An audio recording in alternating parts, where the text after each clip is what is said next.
Americans are capable of achieving extraordinary things when they have the freedom and opportunity to do so. This is American Potential.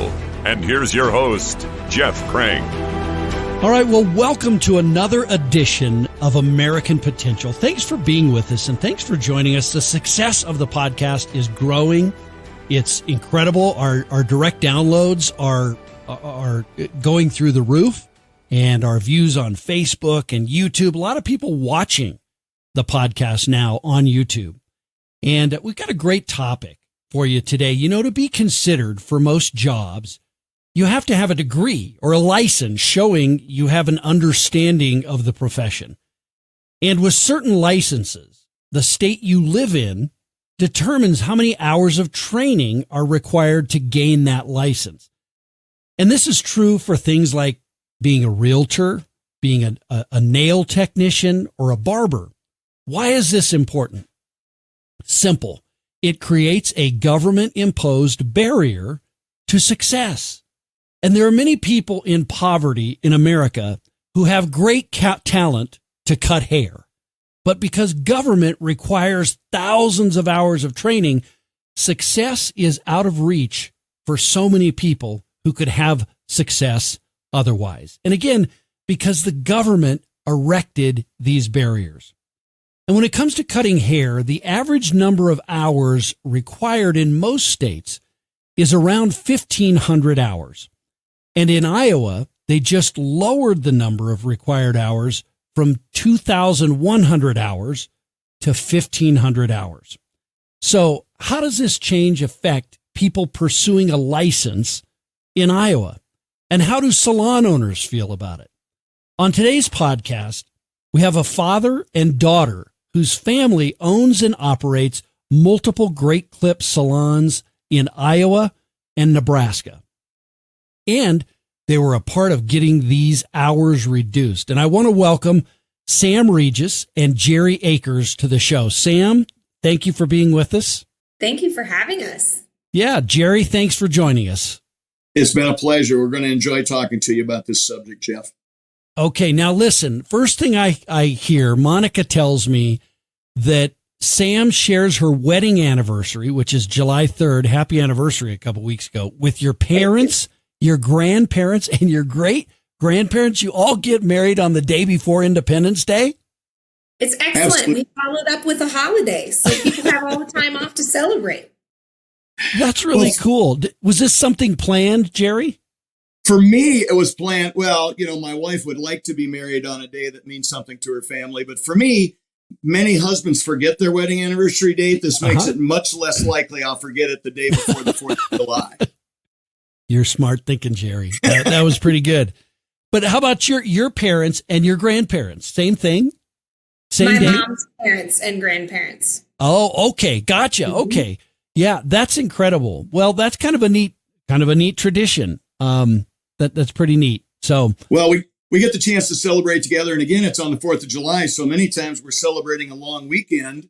So it turns into a monster celebration instead of another ho-hum wedding anniversary celebration.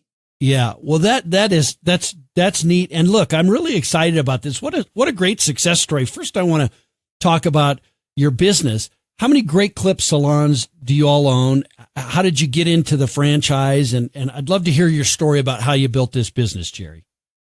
All right. Thank you. Sam's anxious. She's in the starting blocks ready to tell you stories. So I'm glad you called my name so I had a chance before she got in.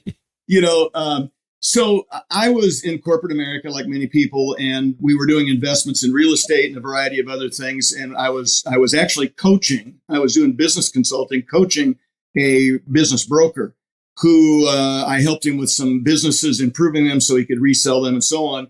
And he came to me and asked if I'd be interested in owning another business. I said yes. We ended up with one Great Clips. That's all we wanted was one, just to subsidize our retirement. And we turned it around in a very short order. We doubled the revenues coming through that one underperforming location. We had the opportunity to buy 4 more, did the same thing with that. And then we decided that we were onto something. So we set out on a journey without a real goal in mind, just to continue to grow. And we've built some organically and acquired others. We got up as high as 38, I think, at one time. about in 2008, I believe it was. Sam might correct me here in a minute, 2010. She came into the business, and she, started a path to help kind of modernize our business and give us some capabilities that we didn't have before. I'm not a tech guy, and I'm also not in the age group with most of our stylists, so she has both of those things going on. Shortly thereafter, her sister graduated from college, came on board. And at this time now, post-COVID, Sam and her sister and my son-in-law basically run the company. So that's the short answer to that question. Wow, that's amazing. I'd love to kind of know, Sam, too, through COVID, I'm sure was a very difficult time for hairstylists and barbershops and things like that. I can't imagine how difficult that was to get through, particularly when you own the numbers of salons that you all own. Tell us about that. Yeah, so we had actually purchased 10 salons not terribly long before the pandemic. So that was timing is everything. Timing is everything. we were celebrating we did a company party. It was 1 year in. We did a company party with our 10 most recently purchased salons. And that was the weekend that things started shutting down. In fact, that morning we had to have a conversation with our corporate office to decide, are we still having this event or not? So we ended up having that event. The event for our original 17 salons had to be canceled because of COVID. And then we shipped mom and dad off to the lake house to keep them safe. Nobody knew what was going on at the time. And my sister, brother-in-law, and I sat around our conference table. All of us, our salons were shut down by state mandates.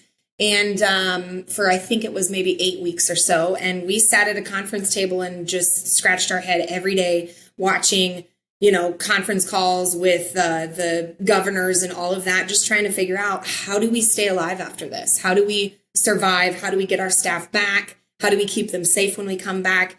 It was crazy, but it was great to be a family business at that time because we could still go to the office and put our heads together in person with my sister, brother-in-law, and I, and somehow we've came through it.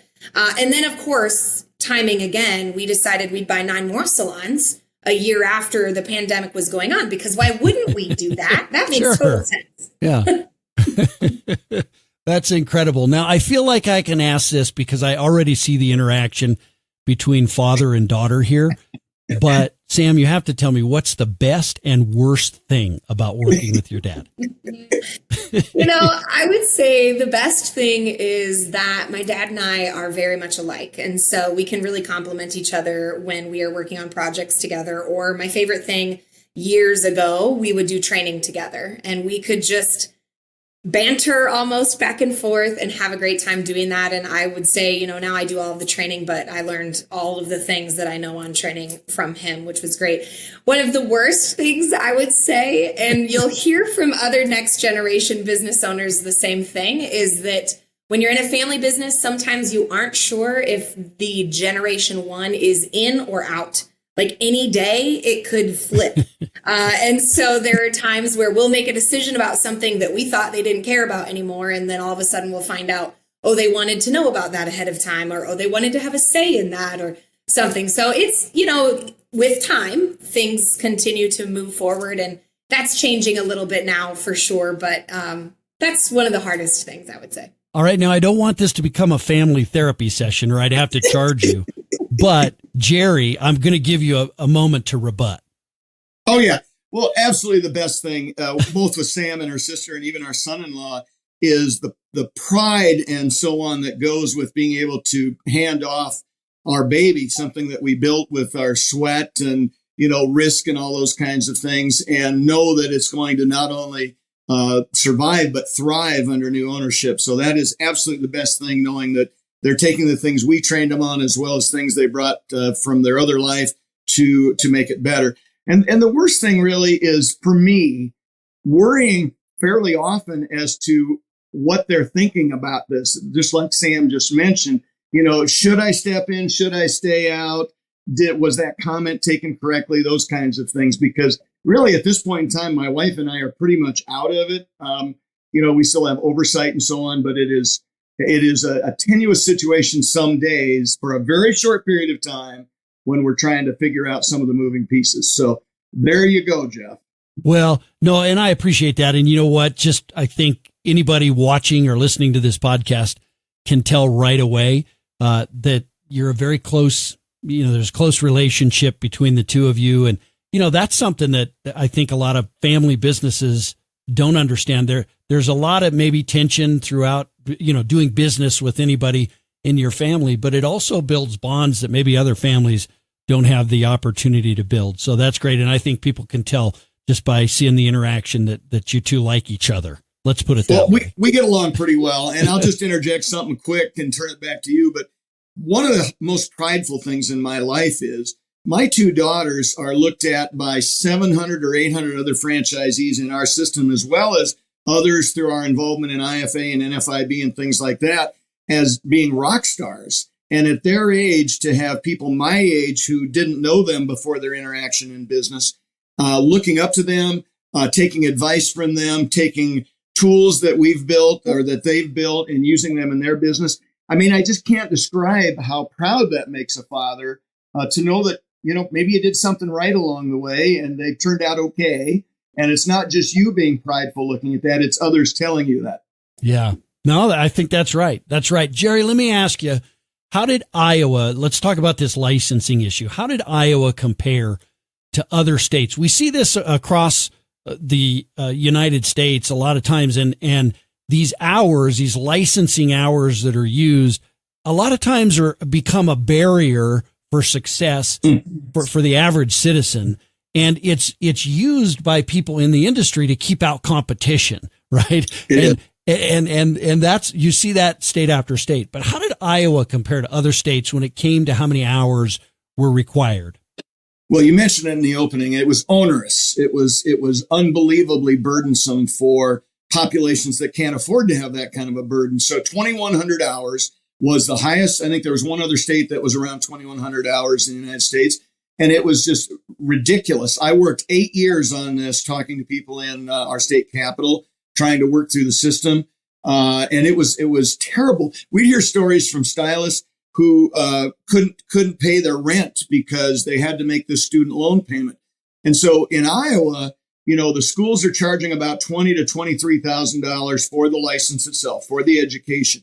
But what's missed in that is those people are going to school pretty much full time. So they've got to pay living expenses during that period of time too. So you can almost double the amount of money that they're going in debt. So they may end up with $30,000 or $40,000 in debt that they're going to carry for 20 or 30 years trying to pay it down. And it is unnecessary. When hairstyling and many other industries started, you learned it. You learned the skill under the tutelage of somebody that had been doing it for a few years. And it was basically free, maybe even got paid a little bit while you were going along. And then the school systems got involved and student loans and all that kind of stuff. And it turned into a business. So now, we've gone from one end of the spectrum to the other. Now we're trying to get them closer to the middle. And it has been fighting tooth and nail. In fact, we went after 1,000 hours, to be very honest with you, Jeff, and we ended up at 1,500 or 1,600 wherever they stopped. I really believe we need to be at 1,000 hours to make this work. But it's got to continue to change, not only in our business or industry, but in many of them, because, many of our employees come from multi-generation poverty, and we're the bright, shining beacon of how to break out of that and get a single mom, above board, maybe buy her first house in multiple generations. And this is just a cross around their neck that is tough to bear. So we'll keep fighting the battle. Yeah, it is. It's difficult. And again, I refer to it as a government imposed barrier. It's something we talk about on this podcast a lot, but government has a way of doing that. And, it's you've got people who are trying to succeed. We've seen this. We've seen hair braiding requirements in some states. We see these sorts of licensing requirements. And I'm not suggesting that there shouldn't be any kind of requirement, right, but boy, it should be as minimal as necessary, it would seem, to do that. Sam, let me ask you, you all have a kind of a unique perspective because you own salons in two states that have two different hour requirements. In Nebraska, it's only 1,800 hours, or what was only 1,800 hours required, but in Iowa, it was 2,100. So Now Iowa's a little bit better.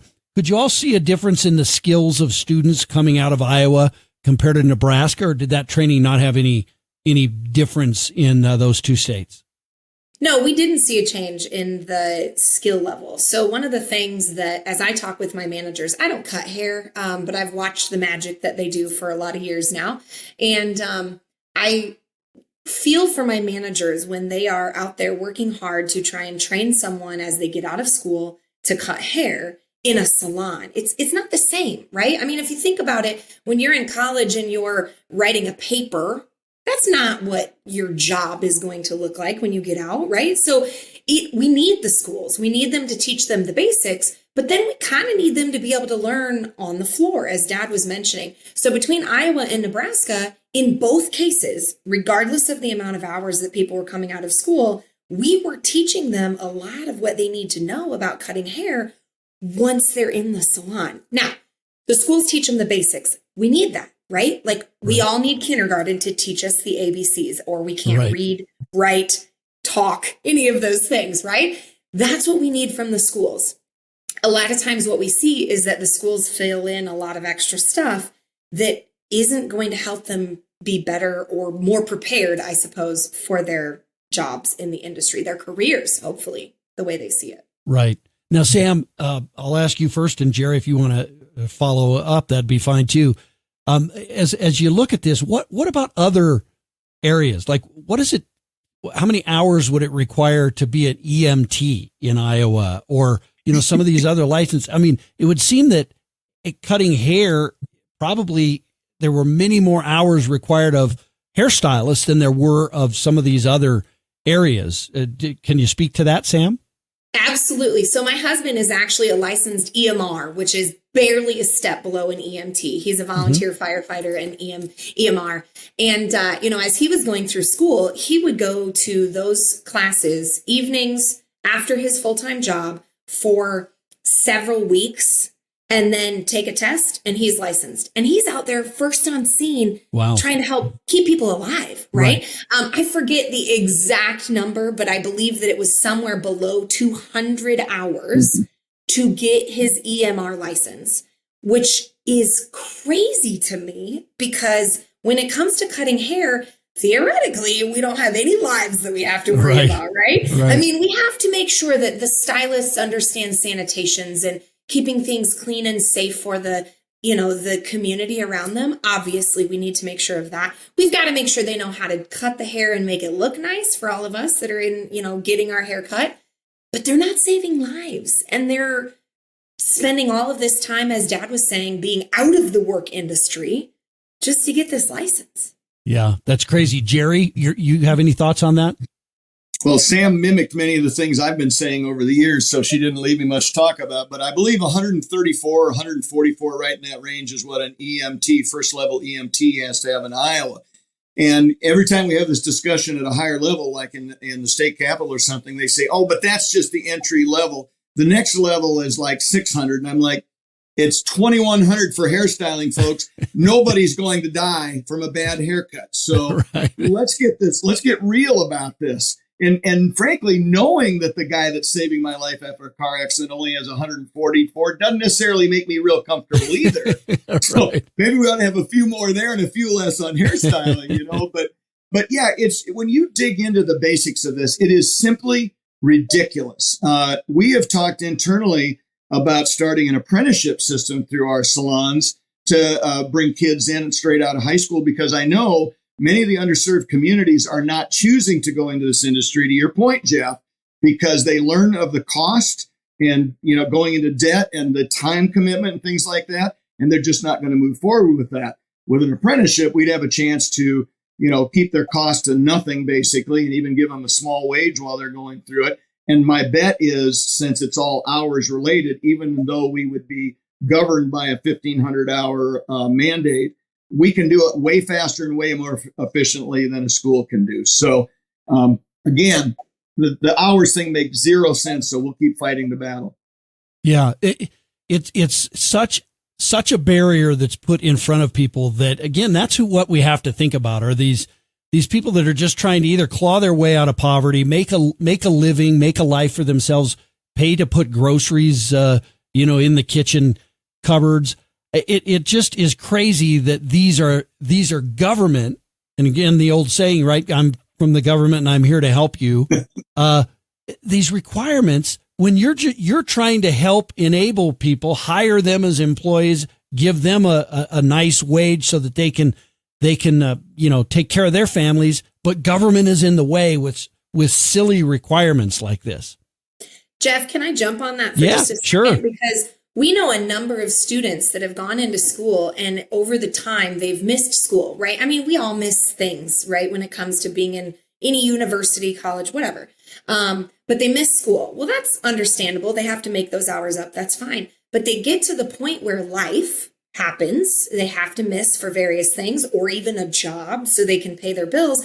And then they end up owing back so much extra to the schooling, having nothing to do with their financial aid or any of that, owing back to the school because they've been in school for too long, so to speak. So the schools have a system set up so that they allot a certain amount of time for a student, right? If a student misses hours in that time, they have to make them up. But the way the school sees it is now they're going to be in it longer and they're going to almost owe double, right? In some cases. And so we see a lot of people drop out of the industry altogether before they've even graduated, before they've even gotten licensed. They just stop altogether because they can't be away from their lives that long. Mm-hmm. So I have stories from my own staff who have thought, gosh, I could have been in a salon so much sooner. What do you mean? I don't understand who's going to, help me out now because I did all those extra hours and I missed all of that extra time. It is kind of how it goes, but we're excited that our staff are helping us to make things better for the industry because that's the goal, is to just make things better for the industry, whether it's Nebraskans, Iowans, it doesn't really matter. We want to make things better for those out there working. Yeah, absolutely. Jerry, tell me, how did you find out about this bill in the legislature that changed the requirements?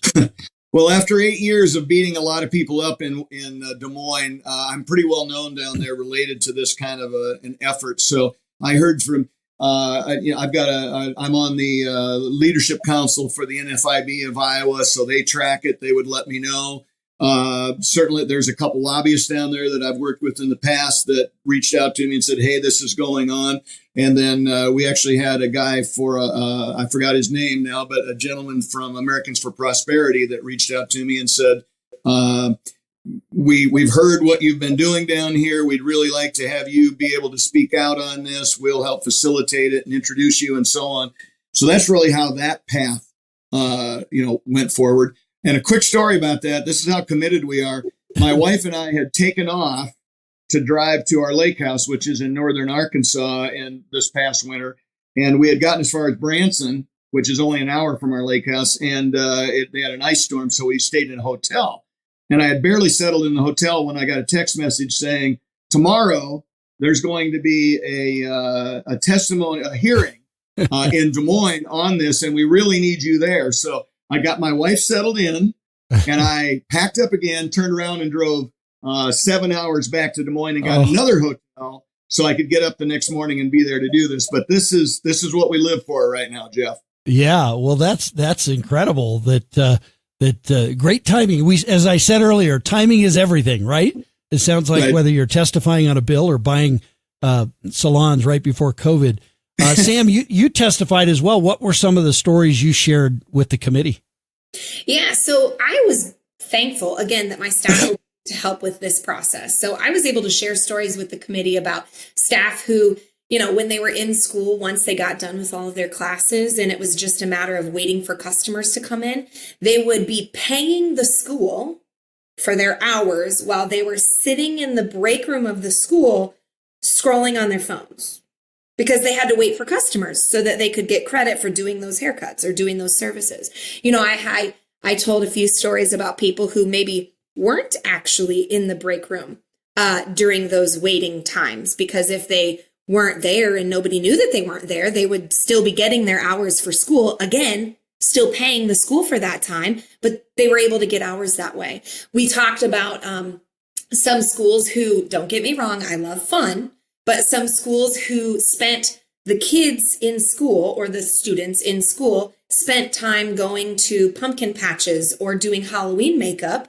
Again, makeup is part of the license, a cosmetology license. There's a portion that's about makeup, but spending time getting hours doing those things when they were paying the school for those things. And then many of them aren't going to use that when they get out of school. So, we were able to tell stories about, again, I mentioned these earlier, but students who considered dropping out of school, who did drop out of school, who had to get back into school, who transferred from one state to another. Even we had some that were, bouncing back and forth between Iowa and Nebraska. If they lived close to the line, they would work in Iowa or in Nebraska and go to school in Nebraska instead of staying in the state they lived in because they could.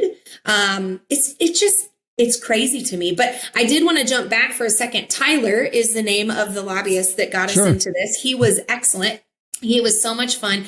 When Dad was actually unable to go and testify on a similar bill on the other side of the house, I worked with Tyler directly, and him and I worked on that one too. So it was a pretty good time. But Tyler was very informative. He was able to help us understand what was going on, get us all the details, and get us in touch with the people we needed to. And I think that's what we need out of our lobbyists, right? Is people that are willing to make connections with those out here in, I don't know, the real world, so to speak, or the industry, I guess. Yeah. Well, and Tyler with Americans for Prosperity, he's the one we brought the story on this podcast about William Burt and the mobile barbershops in Iowa. And I know Tyler was involved with that effort as well. Let me ask you, as you were testifying on this, clearly you met some resistance because you wanted it to be 1,000 hours. You ended up at 1,500.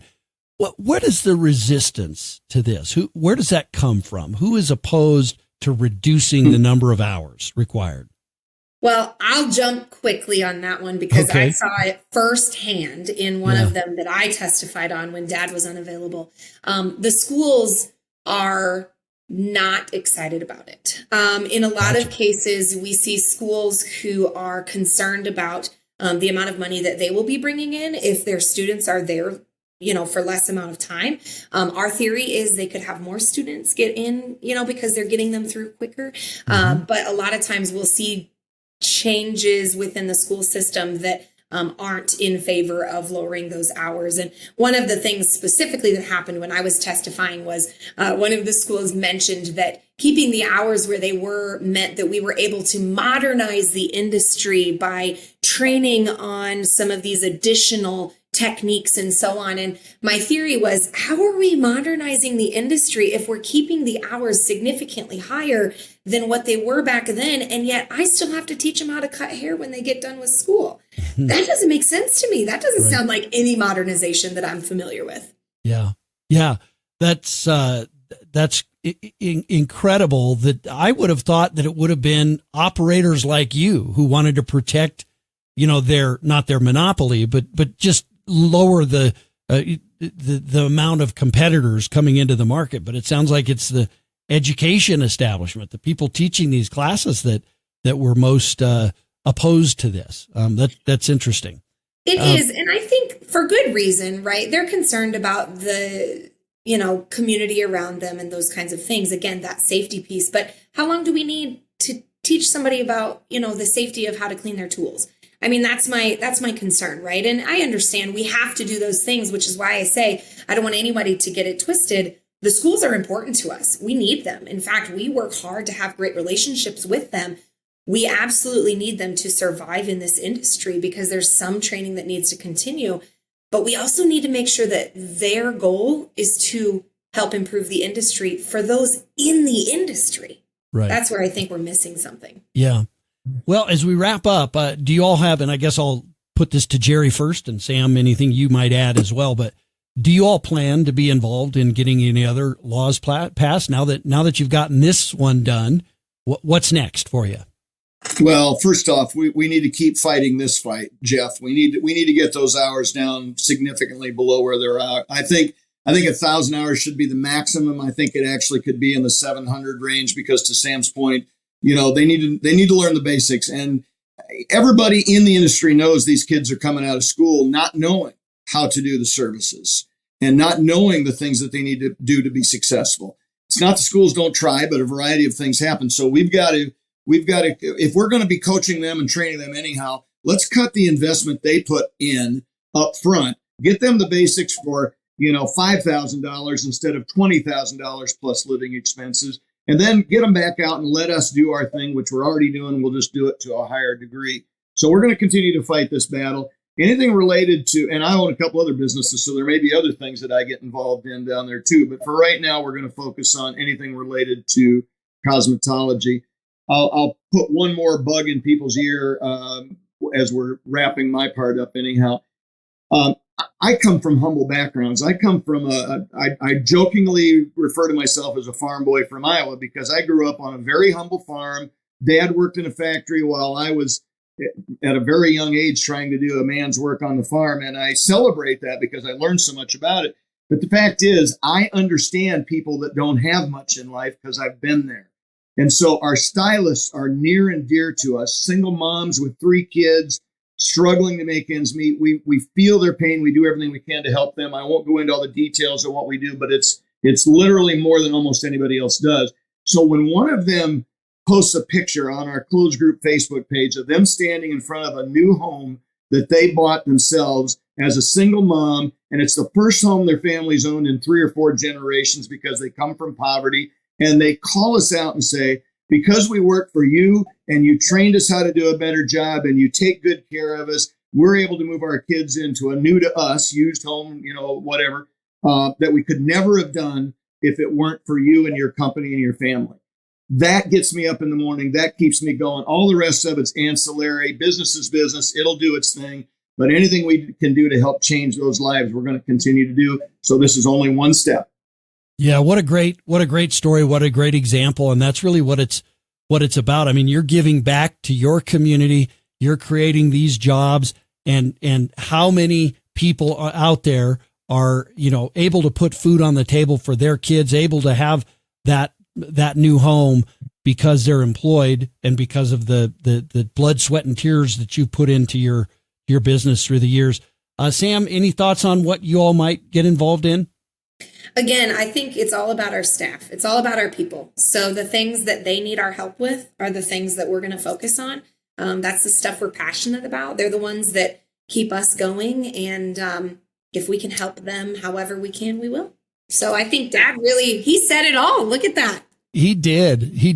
Look, and I knew you would end just as close and wonderful of a family as when you started the interview. I knew that was going to happen, right?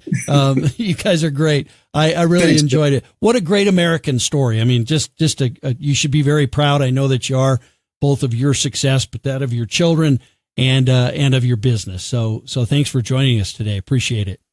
Thanks a lot, Jim. Great. You bet. See, this is one of the things we talk about on this podcast all the time. These barriers that government, and it's well-intentioned. They want to help people. They want to make sure that people are protected, that the marketplace is protected, all those things. But over time, it grows and it becomes a barrier that people have to overcome. And, if you look at this story of Jerry and Sam, who created the barriers here and who created the opportunity? The barrier creator was the government, the state of Iowa. And they created these barriers to success and to economic opportunity for these families that are all across Iowa and Nebraska. But who created the opportunity for them? And it was Jerry and it was Sam and it was the business that they did. So that's the message of this episode of the podcast. Thanks for joining us. We appreciate you. Thanks for listening. Follow us on Facebook. Follow us on Twitter. Watch this episode and others on our YouTube channel at American Potential Podcast. You can find us on the website at AmericanPotential.com. Thanks for joining us. Thank you for listening to American Potential. You may listen to more stories from Americans working every day to expand freedom and opportunity in their communities by visiting AmericanPotential.com.